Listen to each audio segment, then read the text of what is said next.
motem na amri za Allah zinatakiwa zichungwe. Kwa hiyo makosa yanayofanyika kwenye nyanja hizo yanatosha kumtia mtu katika hatari akaangamia, na ndio maana tukaambiwa tujiokoe sisi wenyewe na tuwaokoe watu wetu na moto. Humu tuna feli sana. Ndio unaona huu mfano ndani ya nyumba ya Mtume, nimekuja aya kuzungumzia masala ndani ya nyumba ya Mtume mwenyewe. Kwa hiyo watu wengine wanastahiki wawe makini zaidi. Tumehutubiwa sote, ya ayyuhalladhina amanu, enyi waumini, qu anfusakum wa ahlikum nara, ziokoeni nafsi zenu na za watu wenu na moto. Changamoto za maisha yetu ya kila siku ndo mitihani yenyewe hiyo. Waquduha an-nasu wal hijara, kuni za moto huo ni watu na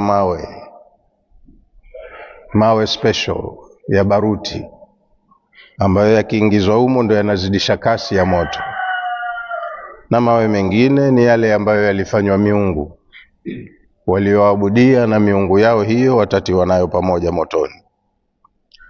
Alaiha malaikatun ghilazun shidadun, wadhamini, watunzaji, wafanyakazi wa moto huo ni malaika ambao mashupavu tena wakali.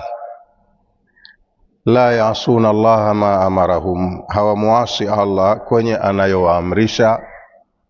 Wayafaluna ma yumarun, na wanafanya kwa ukamilifu yote wanayoagizwa. Ya ayyuhalladhina kafaru, enyi makafiri, la ta'tadhiru al-yawm. Haya sasa, baada ya kutuhutubia sisi tuliopo hai kwenye aya hiyo ya 6, Allah anatuzungumzia watakayoambiwa makafiri siku ya kiyama. Aya ya 7, ya ayyuhalladhina kafaru, enyi mliokufuru, la ta'tadhiru al-yawm, leo ni siku ya maamuzi, siku ya hukumu.